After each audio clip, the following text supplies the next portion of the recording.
Hello guys, good afternoon. Nakagising ko lang kasi natulog kami. And na-change outfit ako. Pang-basketball din. Yung jersey din. So, pakita ko sa inyo ngayon yung mga nabili ko kanina. Nabili natin na mga gamit. So, ito mga gamit na to is actually mga kakailangan namin to sa pagluluto sa recently lang kasi nag-stop akong ng bagoong. So recently lang ako bumalik ulit kasi nag-focus kami dun sa diba, sa longganisa at saka sa lumpia kasi dun talaga kami na-busy. So recently bumalik ulit ako sa bagoong at saka sa chili garlic na in-improve ko na siya. So ayun. So, dahil marami tayong orders sa mga nakaraang araw, kahapon, sobrang daming orders nung bagoong. So, yung kinita ko doon, binili ko ng mga malaking gamit kasi sobrang hirap. Pag nagluluto ako pag tigdala 2 kilo lang. Kaya sobrang nahirapan ako kahit ulit-ulit. Ayan, pag nag-sterilize ako ng mga tawag dito, nag-sterilize ako ng aking mga bottles. Pag nag-sterilize ako ng mga bottles, 10 lang kasi 10 lang yung kasya sa kaldero. So, sobrang hirap po. Imagine niyo 3 boxes yung ginawa ko kahapon. Tapos lang siya, 10 lang. Kaya sobrang hirap, ulit-ulit ko siyang ginagawa. Sayang sa gas. And then, ayun, sa naman, bagoong naman, tigda 2 kilo lang. So, ganon. And, 8 kilos lahat yung ginawa ko kahapon. Kaya, inabot ako ng, alas 12 ng pero putol-putol kasi yung trabaho ko. Hindi straight talaga. So anyway, pakita ko sa inyo yung mga nabili ko kanina. Binili natin. Tapos ayan, na-prepare na nila yung swimming pool. Ayan, kasi yun yung natin gagawin yung So, anyway, ayan, dami ko nang sinasabi. So, malaki talaga yung ating binili na kaldero. So, yung kinita ko, kasi malaki yung kinita ko dun sa So, hindi ko na kinuha yung aking kita. So, binili ko dito. In-invest ko dito kasi kailangan ko to Kailangan ko talaga. Sobrang kailangan ko siya. So, magagamit ko to kasi sa wait lang ha. Ito, ayan, natanggal ko na. Ito guys, yung unahin natin. Hindi ko alam, dapat green yung kinuha mo nito pa. Kasi kailangan ko ng isang ng mga underwear. So, this is 80 pesos. Ayan. Nakibutang sa salay, hayanak. Palihog, kimabali. And then, bumili kami ng doormat. So, nung una na bumili ako ng ganitong doormat, inano ni Chucha yun Sana ngayon hindi niya nagalawin. So, para dyan sa So, ilagay mo pa try. Tapos, bumili ako ng basahan. Ito na yung basahan, brown lang. Wala akong makita kasi kailangan namin ng basahan. Lalo na ngayon na laging umuulan. And then, hindi mabilis yung tawag dito. Tapos, bumili ulit ako ng apron. This time, naman to, parang plastic siya na apron. Ayan maganda siya. So, this is 85 pesos. Eh, yun naman 35 pesos lang yun. So, ayun, bumili ako ng isang apron. And then, ito, yung favorite ko na kulay. Gusto ko siya kasi parang yung niya dito. So, gagamit ko kasi ito pag ako ng mga kaldero kasi malalaki, 'di ba? Sana pala dinalawa ko. So, ayan. Ito naman, this is magkano to? 35 pesos. Ayan, maganda siya in fairness. And then, ito, para sa pag nagluto ako, magkano ba ito? Hindi ko na magkano to. Nasa sa yung sal... Yan? Nasa yung panlumot ba? Sa yung pan... Wala. Yung. This is 129 pala to. Mahal pala to. Mahal pala to, guys. 129. Pero sobrang laki na. Tanggalin muna natin ito mamaya yung cellophane. Ang gusto ko kasi yung ganito yung handle na kahoy. Kasi kahit ilagay ko siya dyan. So dahil Sunday daw today, sabi ng anak ko, special day. So binihan kami ng tig-isang Del Monte na yogurt. Ayan. Yan yung aking La Pamilya. Hi. Ako. Wala time. So, ayan. Sunday. Ito, yung sinasabi ko. Pag nilagay mo siya dyan, kahit ilagay mo siya dyan pag nagluto, hindi iinit. Compared sa kung puro ganito, yung ano niya, umiinit mo, dito hindi mo mahawakan. Kaya talagang, ito talaga yung ano ko, gusto ko. Kasi meron din akong, ano din doon na kahoy din siya. Talagang hindi siya umiinit. And then, ito naman, ito, medyo magaan to guys. Pang ano lang to, ito yung gagamit ko pang sterilize. So, malaki na talaga siya. So, I think kasya na siguro yung isang box or mahigit isang box yung kasya dito. Kasi pati yung takip ine-sterilize ko. So, ito, aluminum. 890 ito. Malaki na siya in fairness naman. Ayan siya, oh. Malaki. So, okay na rin yan. Tapos, ito naman, actually, ano ito, maraming purpose ito. I think 170 ata ito yung price, 180. Para to sa maglulumpia. So, usually yung nilulumpia namin 6 kilos.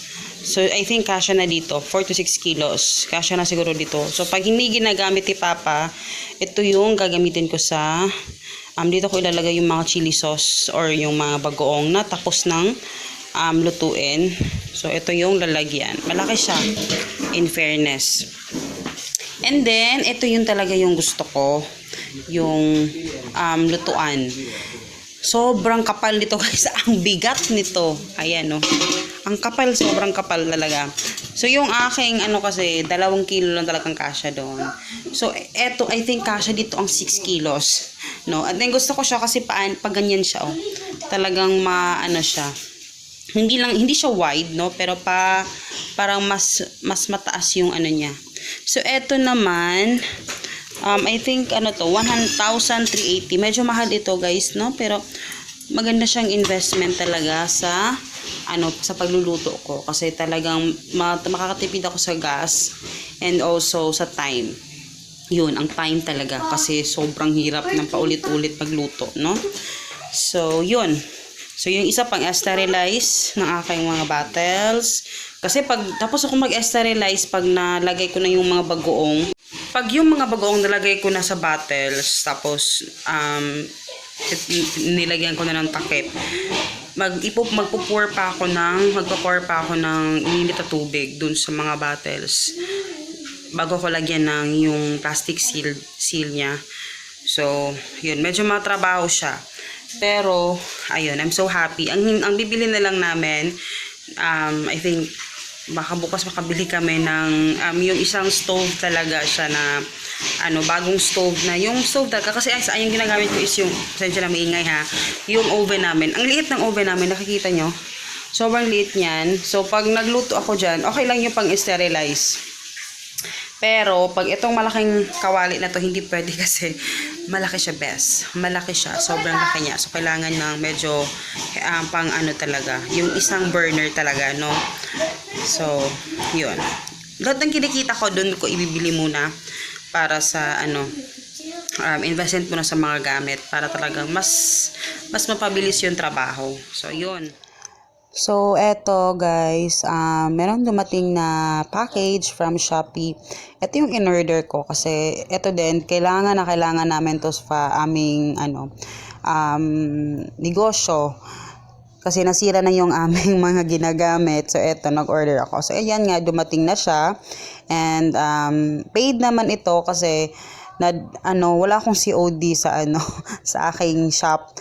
Kaya, napilitan ako magbayad sa aking ATM. So, ayan, nakikita niyo ino-open na ni Madam yung kanyang bagong weighing scale na sobrang pagka-cute. Cute talaga, sobrang cute.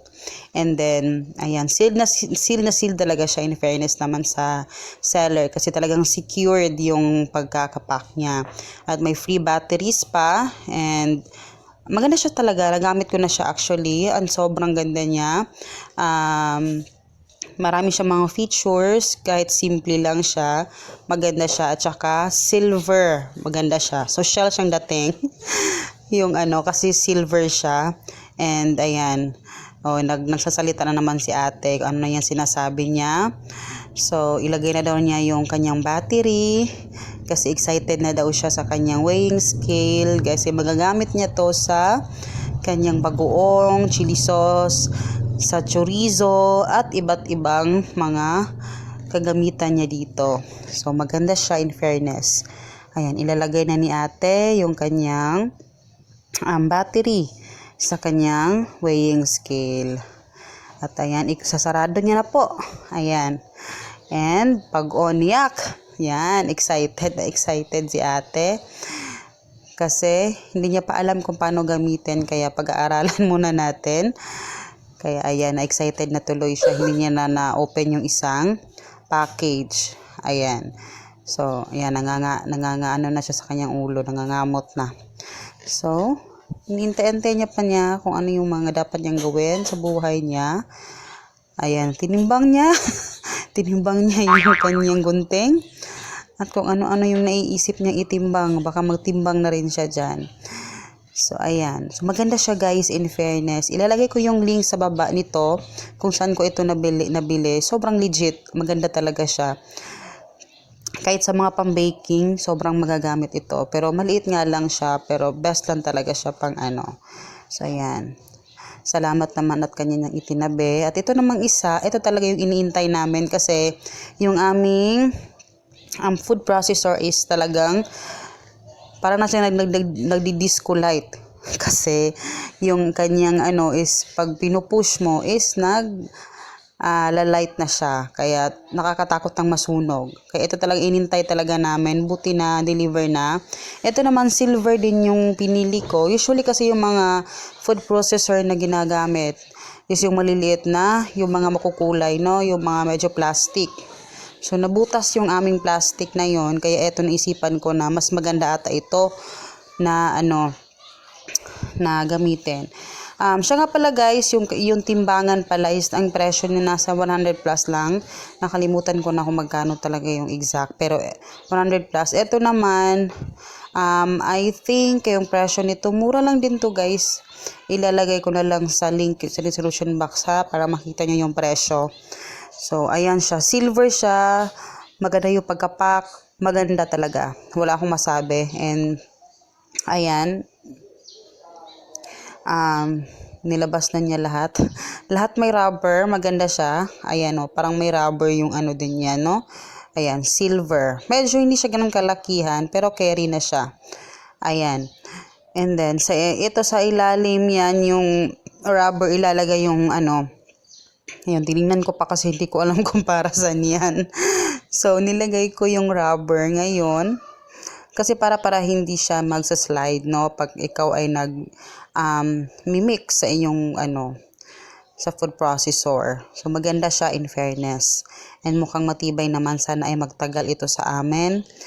Dahil ito talaga sobrang kailangan namin to. Nagagamit namin to sa lumpia, sa lahat ng mga namin, may pinapaano namin sa aming business. So, ayan, kailangan mag-invest talaga kami dito sa mga ganito. And marami kaming napagagamitan. Ayan. So, inayos-ayos muna niya. So, ayan. Maganda siya, in fairness. And then, parang nag-review na rin ako nito. Pero maganda talaga siya. So, ayan, ilagay na natin yung kanyang sa loob. And then, yan. And then, maganda siya talaga, no? Natry na ni Papa, walang ingay siya, guys. Siya, hindi siya maganon kaingay. Ayan. Maganda daw, sabi niya. So, salamat sa panonood, guys. At ayan. Bye!